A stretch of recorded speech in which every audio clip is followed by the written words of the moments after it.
The wind swept across the desert, carrying with it the dry taste of sand and the faint smell of burnt metal.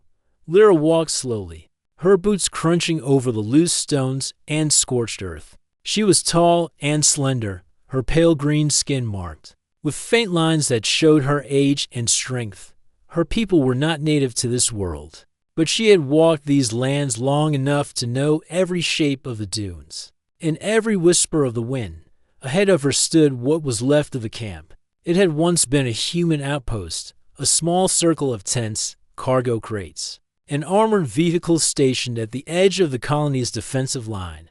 Now it was nothing more than a graveyard of torn fabric, bent frames, and half-buried metal. The humans had been forced to abandon it after the enemy attack, leaving behind everything they could not carry. Lyra's eyes searched the ground for signs. She had learned to read the marks of humans, the heavy boot prints, the way they stacked supplies, the sharp edges of their tools. But now all she saw was damage. Black scorch marks from plasma fire, deep gouges where enemy machines had torn through the earth, shattered crates scattered like bones. She stopped near the ruins of what had been the command tent. The cloth was shredded, the metal poles bent in odd angles. Something caught her eye in the sand, a small shape half buried. She knelt and brushed away the dust. Her breath caught in her throat. It was a helmet. A human helmet, the kind used by soldiers of the colony defense. She turned it over in her hands, her heart tightening when she saw the mark on the side, a faint blue stripe, hand-painted and uneven. She had seen that mark many times before. It belonged to Daniel. Her mind went back to the day she had last seen him. He had been laughing, the sound warm and bright despite the danger they both faced. He had promised her they would survive the war together. She had promised him the same. But the ambush had come so suddenly. The enemy had surrounded the outpost in the night, their weapons lighting up the darkness. In the chaos, Daniel had been separated from her. When she fought her way back to the camp, it was already over. The survivors said there had been no chance for the others. Everyone believed Daniel had been lost, everyone except her. She held the helmet close, her fingers brushing over the blue stripe. It was scratched and dented, but still solid. There was no blood inside, no sign of fatal injury. That meant something.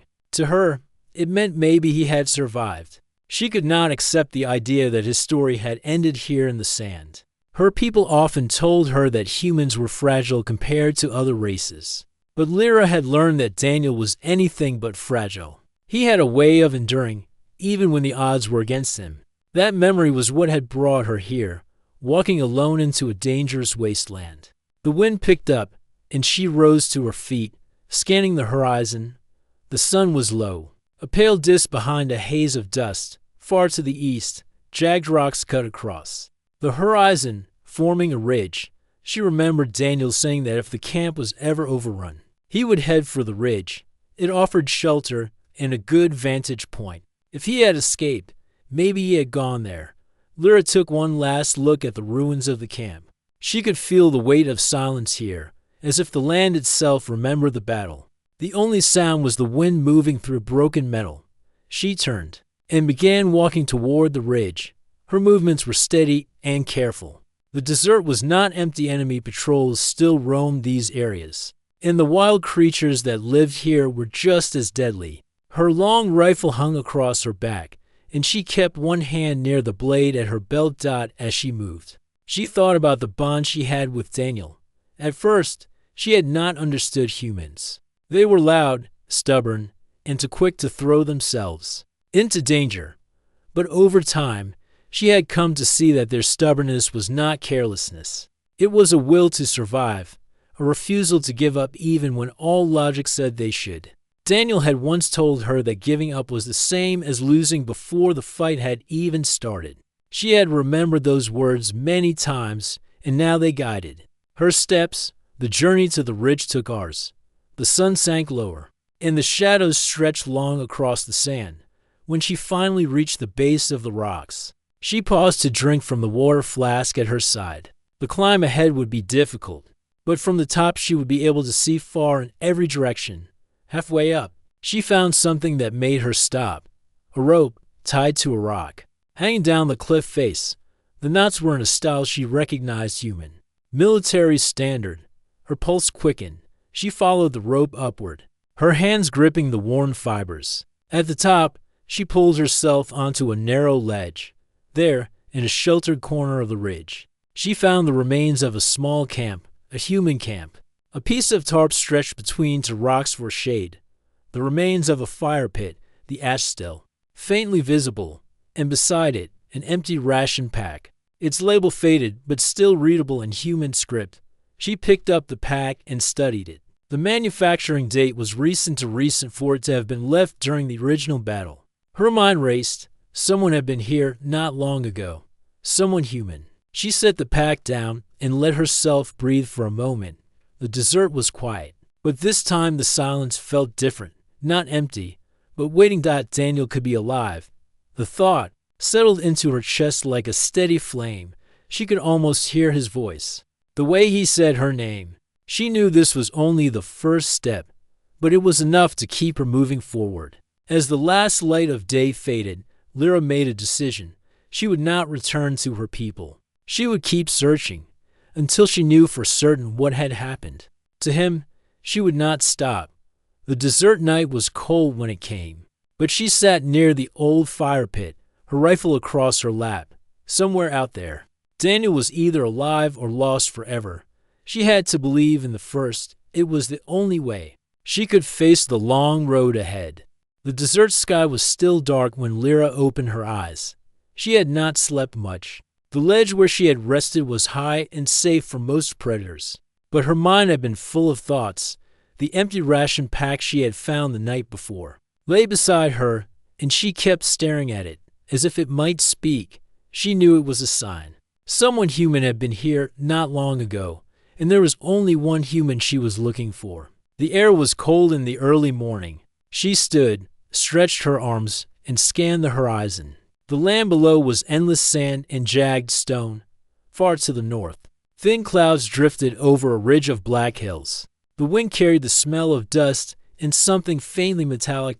She decided to search the small camp again before moving on.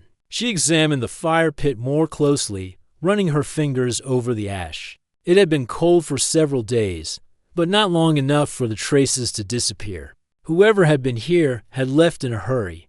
There were no deep footprints leading away, only scattered marks that the wind had partly erased. As she was about to leave, something caught her eye near the edge of the ledge. It was a small metal object half buried in the sand. She picked it up and turned it in her hands. It was a human comlink device, the kind soldiers used to send short-range messages. Its surface was scratched, and part of the casing was cracked. She pressed the side button, and for a moment, nothing happened. Then, a faint crackle of static filled the air. Lyra froze, holding the device close to her ear. At first it was only noise, but then a voice broke through, weak and broken by interference. The words were hard to understand, but she caught part of a sentence, a set of coordinates repeated twice. Then the static returned. The voice was low and rough, but she knew it instantly. It was Daniel. Her hands tightened around the comlink. She waited, hoping the voice would return, but only static came through. She pressed the button again, tried to adjust the frequency, but the device was damaged and its signal unstable. Still, she had heard enough to know the direction she needed to go. Her heart beat faster. She had spent months searching for proof he was alive, and now she had it. The sound of his voice was like a spark of light in the darkness she had been carrying. Since the day of the ambush. The coordinates were far to the north, deeper into dangerous territory. That area was known to be patrolled by enemy forces. Many of her people would call it impossible to cross without being captured or killed. But Lyra had never been one to turn away from danger if it meant protecting someone she cared about. She packed her few belongings into her satchel, checked her rifle, and began her descent from the ridge. The sun was rising now, casting long shadows across the sand. She moved quickly while the air was still cool. The journey was not easy. By midday, the heat was harsh, and the glare from the sand made her eyes ache. She drank from her water flask in small sips, careful not to waste a drop. There was no sign of human or alien presence along the way, but she remained alert. She knew the enemy could hide in the rocks or use the dunes to mask their movement. Late in the afternoon, she reached a stretch of broken ground where the desert floor had cracked into deep, jagged lines. She picked her way through carefully, using the higher ridges to keep her path hidden. At one point, she crouched low as she heard a distant hum in the air. An enemy scout droned past overhead, scanning the land below. She held her breath until it moved on. By the time the sun began to sink, she was tired but determined. She found a small overhang in the side of a hill where she could rest and eat. As she sat, she took out the comlink again and tried to get a clearer signal. The static filled her ears once more, and after a moment, the same voice returned. North Sector, 40 to Mark 6 need extraction. Repeat. The words were faint, but she heard enough to know Daniel was calling for help. The coordinates matched the first message she had heard. This was no old recording. He was still alive, still trying to reach someone. Her chest tightened. She thought about how much strength it must take for him to keep sending messages. Not knowing if anyone could hear him, she wondered if he believed. No one was coming. The thought made her grip the comlink harder. Night fell quickly in the desert. The temperature dropped sharply, and she wrapped her cloak tight around her shoulders. She studied the stars, finding the constellations that would guide her north. Humans had taught her to read the stars differently than her own people did, and she found herself smiling faintly at the memory of Daniel pointing at them, naming each one. She walked through the night, stopping only once to rest and drink water. The land became more uneven as she moved north, with scattered rock spires jutting up from the sand. She could feel the air change. It carried the faint smell of fuel and metal, a sign that machines were nearby. Near dawn, she climbed a small rise and looked out across the land. In the distance, she could see faint lights. Too steady to be natural. That had to be the source of the signal. If the enemy was holding him, it might be a prison camp or a guarded facility. She crouched low, studying the area from afar. It was too far to make out details, but she could see shapes moving near the lights. Figures on patrol. The sight made her uneasy. She could not simply walk in. She would need to watch, learn the pattern of the guards, and find a way in without being seen. But she felt no fear, only focus. She had heard his voice. She had proof he was alive. And now that she knew where he was, nothing would stop her from reaching him. She took a deep breath and looked at the rising sun. The light was warm on her face, and for the first time in a long while, she felt that the day ahead might bring hope instead of loss. Lyra adjusted the rifle on her back, secured the comlink in her pouch, and began moving toward the distant lights. The desert stretched wide and dangerous before her, but each step was powered by the same thought: she was getting closer to Daniel, and she would not stop until she saw him again. The morning sun was already strong when Lyra began her slow approach toward the source of the signal. She kept to the shadow of the rocks as much as possible, using the broken landscape to hide her movements. The desert in this area was different from the wide open dunes she had crossed before. Here, tall stone pillars rose from the ground like the bones of some ancient creature. Between them were narrow paths, some twisting and others leading to dead ends. She moved carefully, always listening for the sound of machines or footsteps. Her people had a saying that the desert had ears, and she believed it. The smallest sound could travel far, especially in the still morning air. By midday, she reached a high ridge that gave her a clear view of the land ahead. Far in the distance, she saw the lights again, glowing faintly even in the daylight. They came from a cluster of buildings surrounded by a wall. It was too far to see the details, but the shape told her it was not a simple settlement. The tall towers at the corners and the guard platforms along the walls meant it was a fortified outpost. She lowered herself behind a rock and studied the area through her small field scope. Movement caught her eye to enemy patrols walking along the outer wall. Their armor glinted in the sun, and each carried a long rifle. Beyond the walls, she could see the tops of tents and the faint smoke of cooking fires. This place was alive with activity. If Daniel was inside, getting to him would not be easy. She would need more than one plan. But first, she had to be sure he was there. The path ahead was to open to cross during the day. She decided to wait until nightfall. While she waited, she searched the nearby area for signs of recent activity. That was when she found the trail in a patch of soft sand between two rocks. She saw boot prints. They were deep and uneven, as if the person had been carrying a heavy load. She crouched to study them. The size and shape matched human boots, and there was something familiar about the way the steps were spaced. She had walked beside Daniel enough to know his stride. Following the trail took her deeper into the rocks. She found a small clearing where someone had camped. There was a burned-out fire pit, a few scraps of cloth, and an empty water canister. The canister had human markings. She lifted it and saw a faint scratch along the side, an old mark she remembered. She had made that mark herself months ago. When the two of them had been fixing supplies together, her chest tightened. This was more than just hope now. He had been here. As the day wore on, she rested in the shade and planned her next move. She ate a small meal from her rations, keeping her mind focused. She knew she would need her strength. Once the sun dipped low, she prepared to move closer to the outpost. The desert changed as night fell. The heat faded quickly, replaced by cold air that bit at her skin. The sky turned deep blue, then black, filled with stars. She pulled her cloak tighter and moved silently through the shadows. The closer she came to the outpost, the more careful she became. She could hear faint voices and the distant hum of generators.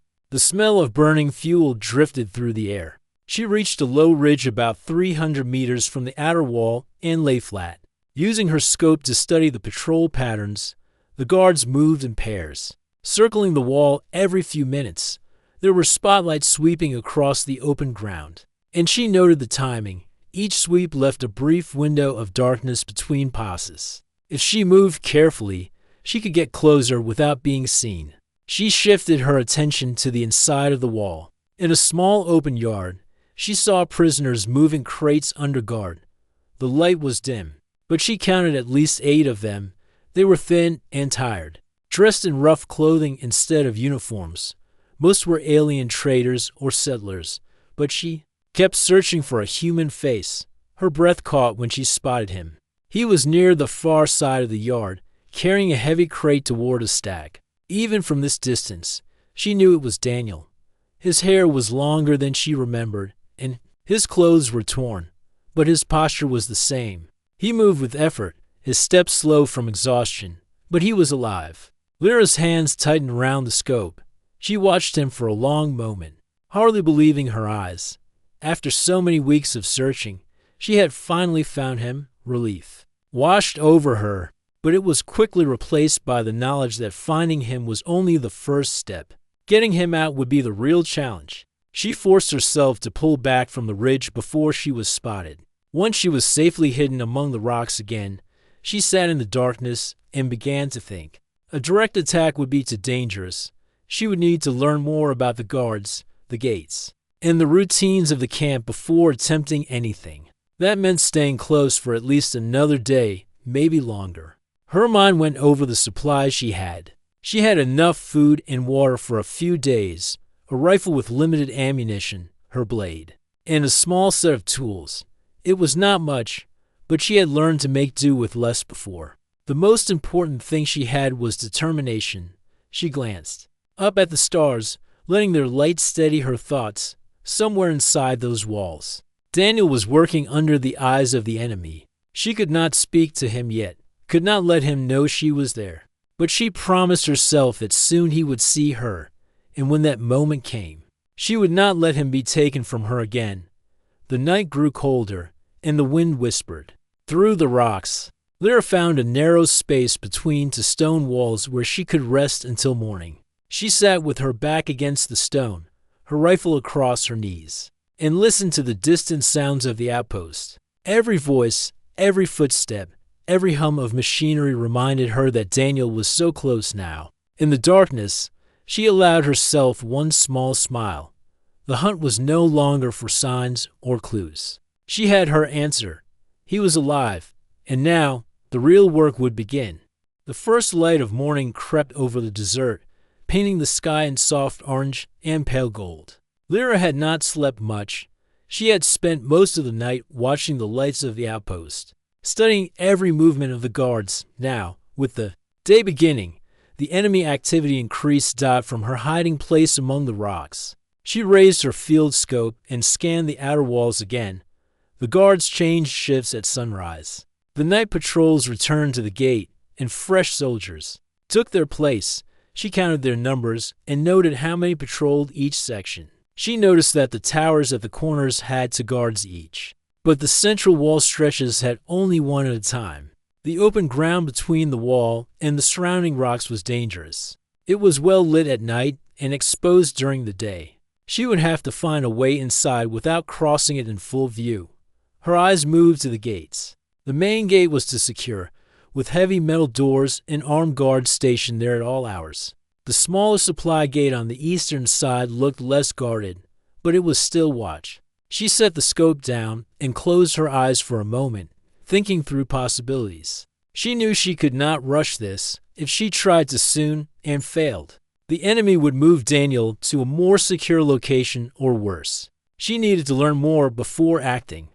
The next hours were spent observing. She stayed hidden, moving only to adjust her position when the sun's light shifted. Through her scope, she watched the prisoners again.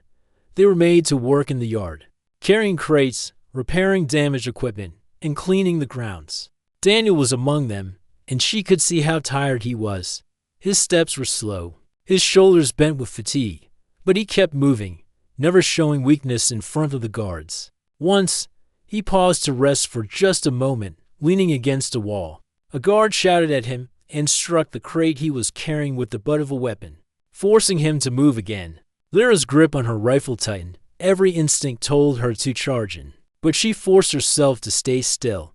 If she acted now without a plan, she could lose him forever. She began mapping the camp in her mind. The prisoner's yard was on the far side from her position. A narrow path ran between the buildings inside, leading toward the supply gate. If she could get inside and reach that path, she might be able to lead Daniel out before the guards knew what was happening. But there were still too many unknowns. How many guards were inside, where they kept the prisoners at night, and how the gates were locked out by midday. The heat became harsh. The guards in the towers moved slowly, seeking shade when they could. The prisoners were sent back inside. Lyra noted the time just after the sun reached its highest point. That meant they worked in the yard during the morning and late afternoon, but not in the middle of the day. When the yard emptied, she shifted her focus to the gates. At the supply gate, she saw 2 guards unloading crates from a vehicle. The boxes were stacked just inside the gate before being carried deeper into the outpost. She noticed something important. The guards spent more time checking the contents of incoming crates than they did on the ones being taken out. That could be useful later. As the afternoon passed, she made another important discovery. On the northern side of the wall, near a small watchtower, a section of the fence was older and less well maintained. The metal there was discolored, and part of the wall near the ground looked weak. It might be possible to cut through without being heard if she worked at night when the wind was strong enough to cover the noise.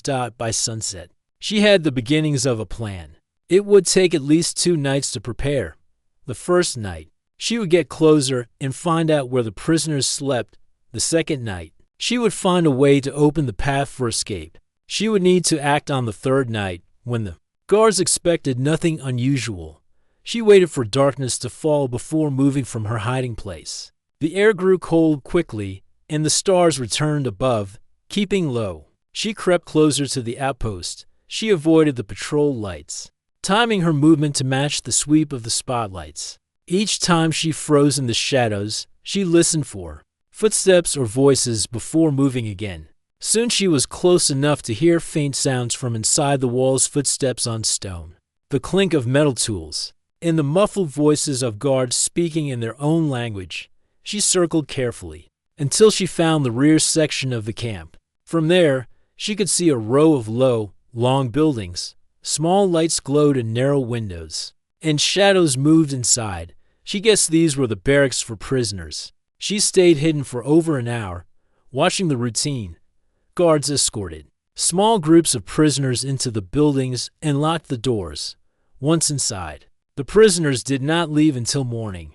That meant she would need to break in quietly when the time came. Satisfied with what she had learned, she retreated back into the rocks before the moon rose too high. The open ground was dangerous under moonlight, but she moved quickly and kept to the shadows. When she reached her hidden ledge, she sat down and unrolled her small map. She marked the weak section of the northern wall, the location of the prisoner barracks, and the timing of the guard changes. She went over her plan again and again, adjusting small details in her mind. Every step had to be exact. There would be no second chance. Lyra took out the comlink device once more. It was still damaged, but she turned it on and listened. For a long moment, there was only static. Then, faintly, Daniel's voice came through again, repeating a call for help. She could hear the weariness in his tone, but also a strength that had not been broken. She closed her eyes and listened to the sound until it faded. She knew that soon he would not need to speak into the emptiness. Soon, she would answer. The desert wind moved softly through the rocks, carrying with it the cold of the night. Lyra lay back, staring at the stars above. She felt the weight of the coming days, but also the fire of purpose burning inside her. She had found him, and now she had a plan. The enemy might think their walls were strong, but she would prove them wrong. She pulled her cloak tighter and closed her eyes, resting for the night. Tomorrow, the hunt would move to its final stage. The night air was sharp and cold, but Lyra hardly noticed. Every sense was focused on the task ahead. She had studied the outpost for 2 days, and now it was time to act. She lay flat on the rocks, waiting for the exact moment when the guard in the nearest tower turned away. The wind was stronger tonight, sweeping across the desert and making the guard light sway slightly. It was the perfect cover for her movements. When the guard's head turned, Lyra moved. She slid down the rocky slope and crouched low in the dry sand. Every footstep was measured, every movement timed to the slow rhythm of the enemy's patrol. The weak section of the northern wall loomed ahead. She reached the wall and pressed her palm against the cold metal. The surface was rough and brittle. Pulling out a small cutting tool, she worked slowly, letting the wind mask the faint sound of the blade. The minutes passed, and finally, a section of the wall gave way. She pushed it inward just enough to slip through. Inside the wall, shadows covered most of the ground. The nearest building was dark, and no guards were in sight. She moved quickly along the edge, keeping close to the structures. Every now and then she froze, listening for footsteps or voices. She passed a storage shed and saw stacked crates near the supply gate. 2 guards stood far away, speaking to each other, not noticing her. She turned toward the prisoner barracks. The long, low building stood in silence, except for the faint rustle of movement inside. Narrow windows gave her a glimpse of dim light and tired faces. She searched for the back door she had seen during her earlier watch. It was secured with a simple mechanical lock, no alarm, just a sturdy latch. Lyra knelt by the door and pulled out a thin tool from her belt. Her hands were steady, but her heartbeat was fast. A faint click broke the stillness, and the latch opened. She eased the door open and slipped inside. The air was heavy with the smell of dust and metal. Rows of bunks lined the walls, each holding a prisoner. Most were asleep, too exhausted to notice her. She moved quietly between them, scanning each face, and then she saw him. Daniel lay on the far side of the room, his arm resting across his chest. His face was thinner, his hair longer, but there was no mistake. It was him. For a moment, she simply stood there, her chest tight, her hands gripping her weapon. She had imagined this moment so many times, and now it was real. Slowly, she stepped closer and knelt beside his bunk. "Daniel," she whispered. His eyes opened slowly. At first, they were dull with sleep, but then they focused on her. He blinked, as if unsure he was awake. "Lyra." His voice was hoarse. She nodded quickly. "It's me. I'm here to take you out." A faint smile touched his lips, but it faded as he glanced toward the guards outside the door. "It's too dangerous. They'll catch you." "Not if we move now," she said firmly. I've planned everything. You just have to follow me. He pushed himself up, wincing slightly. She could see the strain in his movements, but also the determination. This was the same man she had fought beside before, the one who never gave up. Two other prisoners on nearby bunks stirred. Watching silently, Lyra shook her head at them, signaling that she could not take everyone tonight. Their eyes were sad, but they understood. She handed Daniel a small cloak from her pack. Wear this. It will hide your face. He slipped it on and moved beside her. They crept back to the door, Lyra leading the way. She opened it slowly, peering out into the night. The path to the northern wall was clear. They moved quickly through the shadows, avoiding open ground whenever possible. Twice they had to press flat against walls as patrols passed nearby. Daniel's breathing was heavy, but quiet when they reached the cut section of the wall. Lyra motioned for him to go through first. He hesitated only for a moment, then crouched and slipped outside. She followed, pulling the metal piece back into place to hide the breach. Once they were in the desert again, she led him toward the rocks where she had been hiding. The ground was uneven, and she could tell he was struggling to keep pace. But he never slowed enough to risk being seen. At last, they reached the shelter of the rocks. She guided him to a small hollow where they could rest for a moment. You're safe for now, she said quietly. Daniel sat down, leaning against the stone. His eyes studied her face in the faint starlight. I thought you were gone, he said. I thought I'd never see you again. I never stopped looking, she replied. Her voice was steady, but her hands trembled. Every day I searched. I knew you were still out there. For a long moment, they simply sat there in silence. The night wind moved gently around them, carrying the scent of the desert. The danger was not over, but for the first time in months, they were together again. Finally, Daniel spoke. What now? We can't stay here, Lyra said. They will notice your absence soon. We have to reach the old ruins in the east. There's shelter there, and from there we can plan our next move. He nodded slowly. Then let's move. Before the sun rises. Lyra helped him to his feet, and together they began walking through the night. The desert stretched endlessly ahead, but neither of them looked back. The outpost, the guards, and the chains were behind them now. Every step took them farther from danger and closer to freedom. The desert night was colder than Daniel remembered. Each breath made a faint cloud in the air as he and Lyra moved eastward. The stars shone brightly above, but the horizon behind them felt heavy with danger. Lyra walked ahead, her steps short and steady on the uneven ground. Daniel followed closely, his cloak pulled tight around his shoulders. They had been moving for more than an hour when a distant sound broke the quiet. It was faint at first, but it grew sharper, the hum of engines. Lyra stopped and tilted her head, listening carefully. They know you are gone, she said. Daniel glanced back. Faint lights danced on the far edge of the desert. They were too far to see clearly, but the movement was fast and direct. How many? He asked.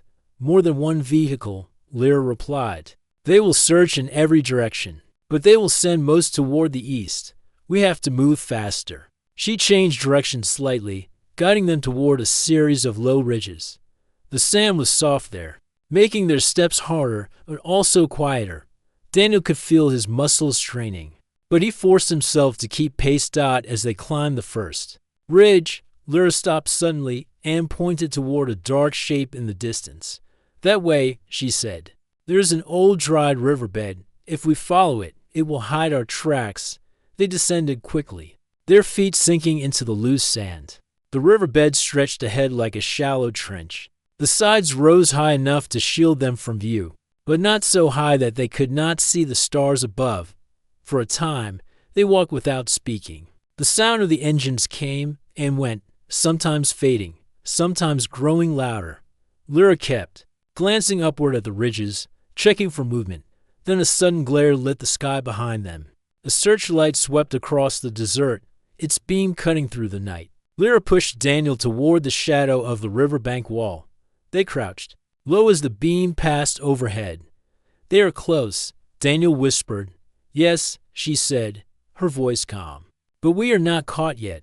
They waited until the light moved away before continuing. The riverbed curved, leading them farther east. After another mile, they came to a section where the sand was firmer. Lyra slowed and pointed to a cluster of dark shapes ahead. Ruins, she said. We can hide there for a while. The ruins were the remains of an old stone settlement. Time and wind had worn the walls down, but some still stood high enough to give shelter. Lyra led Daniel into the largest of the broken structures. The air inside was cooler, and the walls blocked the wind. We will rest here for a few minutes, she said. Daniel sank onto a flat stone, his breathing heavy. How far to the safe place you spoke of? Another 3 hours if we move without stopping, Lyra replied. But we must be careful. They will not give up easily. He nodded and looked around the dark room. You've been planning this for a long time, haven't you? Since the day I learned where you were taken, she said. Her voice was quiet, but her eyes were bright. I studied their patrols, their walls, their habits. I waited for the night when the wind would be strong enough to hide my steps. Daniel felt a wave of gratitude, but there was no time for more words. Outside, the hum of engines returned, closer than before. The sound of tires on sand followed, along with faint voices. They are here, Lyra said. We have to move now. She led him out through a gap in the far wall. They crossed the open ground quickly, heading toward another ridge. The engines roared louder, and a beam of light swept across the ruins they had just left. The searchers had found their trail. Lyra's steps became faster, almost a run. Daniel pushed himself to keep up, his legs burning with effort. They reached the ridge and climbed, sand slipping beneath their boots. Behind them, the lights grew brighter. As they reached the top, Lyra stopped and pointed to a cluster of dark hills in the distance. If we reach those hills, we can lose them, she said. The slope on the far side of the ridge was steeper. They half slid, half ran down, the sand spilling behind them. The sound of the engines was joined now by the sharp bark of orders being shouted in the distance. They crossed another stretch of flat desert, the cold wind biting at their faces. Daniel's chest ached, but he kept moving. The hills were closer now, their shapes clear in the starlight. Suddenly, a light swept over him. Then from behind, Lyra grabbed Daniel's arm and pulled him toward a cluster of boulders. They ducked low as the beam passed, then moved again before it returned. By the time they reached the first hill, the engines were almost on top of them. Lyra led the way along a narrow path between two rock walls. The sound of the vehicles was muffled here, but voices still echoed faintly. The path twisted and turned until it opened into a small hidden valley. Large stones and uneven ground made it difficult for vehicles to enter. Lyra guided Daniel toward the far end, where a dark opening marked the entrance to a cave. They stepped inside, the darkness closing around them. Lyra moved deeper until the walls blocked all outside light. Daniel listened for sounds of pursuit, but none came immediately. They may search the hills, Lyra said, but they cannot see us in here. We will wait until the night is nearly over before moving again. Daniel sat down against the cave wall, feeling the weight of exhaustion settle over him. You saved me twice tonight, he said quietly. Lyra shook her head. I only did what I had to. We are not safe yet. Outside, the desert wind continued to blow, carrying away their tracks. Somewhere beyond the hills, the searchers still hunted. But inside the cave, for the moment, there was silence, and in that silence, Daniel knew they had a chance. The cave was cold, and the air inside smelled of old stone and dust. Daniel sat with his back to the wall, listening to the faint sound of the wind outside. Lyra stood near the entrance, her eyes fixed on the darkness beyond. She did not move for a long time, and Daniel knew she was listening for the hunters. Hours passed slowly. The sounds of the engines came and went, sometimes far away, sometimes near.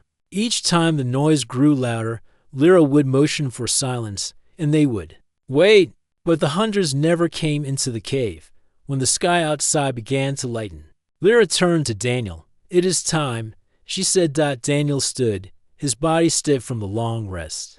Will we make it before they find us again? We have one chance, she replied.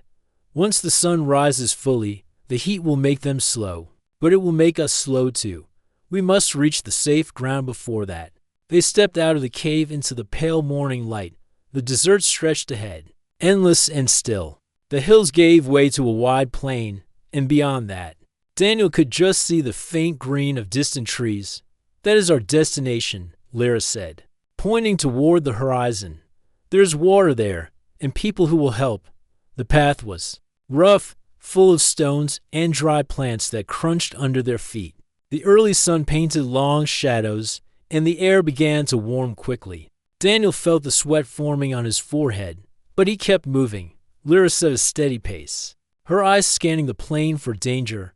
After an hour, Daniel heard a faint sound. Behind them, he turned and saw a small cloud of dust far in the distance.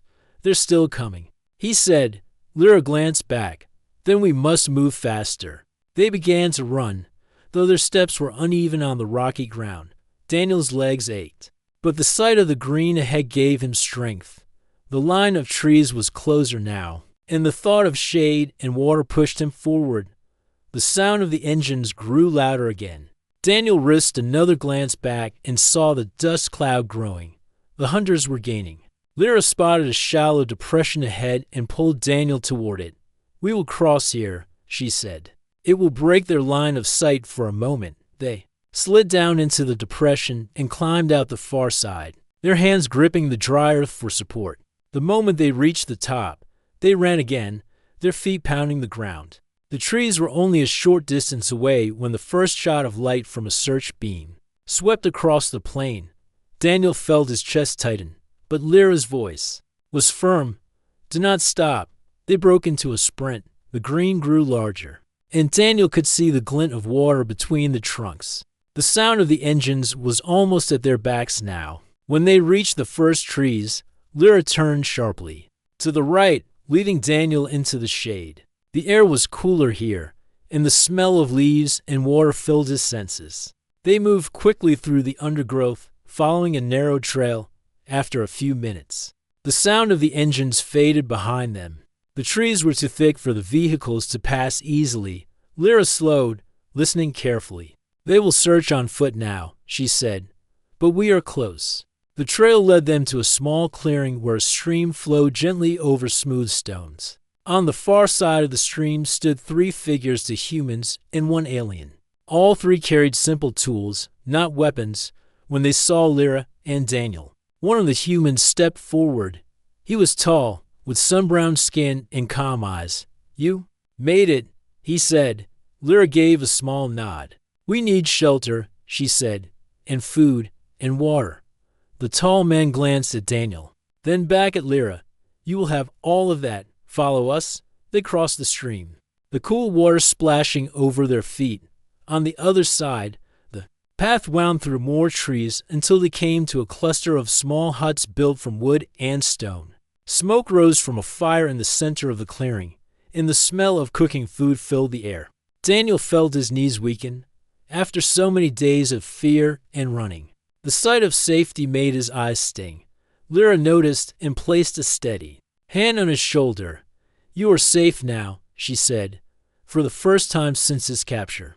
Daniel allowed himself to believe it. The people of the village welcomed them with warm food and fresh water. They gave Daniel a place to rest inside one of the huts. Lyra stayed near the door, watching over him as he ate slowly. "You risked everything for me," Daniel said. "I don't know how to thank you." "You are my partner," she replied.